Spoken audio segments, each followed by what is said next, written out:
These pictures show the upturned hull of the missing Cheeki Rafiki. The US Coast Guard, which found the yacht on Friday, said the life raft on board hadn't been used. After covering more than 21,000 miles of ocean from the air and sea, the search was finally called off in the early hours of Saturday morning. The Coast Guard said the extreme weather conditions at the time the men raised a distress call suggested they'd only survive around 20 hours. More than a week after Andrew Bridge, James Mayle, Paul Goslin and Stephen Warren went missing, this was the news their families had been dreading.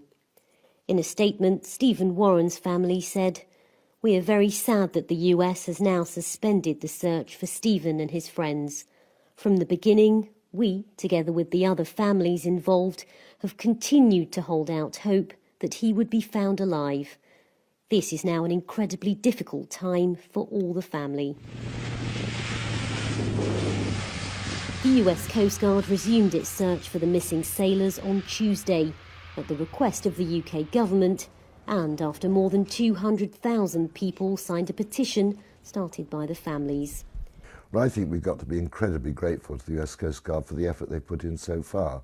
I mean, they've not just had one go at this, they've had two really big goes at this, and they've got the most fantastic equipment. When they can find something the size of my thumb on radar, and they've got infrared that'll pick up heat, you do realise the technology they've brought to bear on this.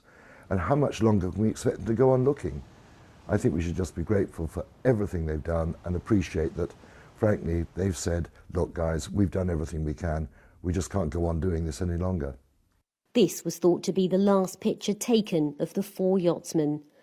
The US Coast Guard said its thoughts and prayers were with their families and that it was only after its deepest consideration that the search was called off. Rajini Vaidyanathan, BBC News, Boston.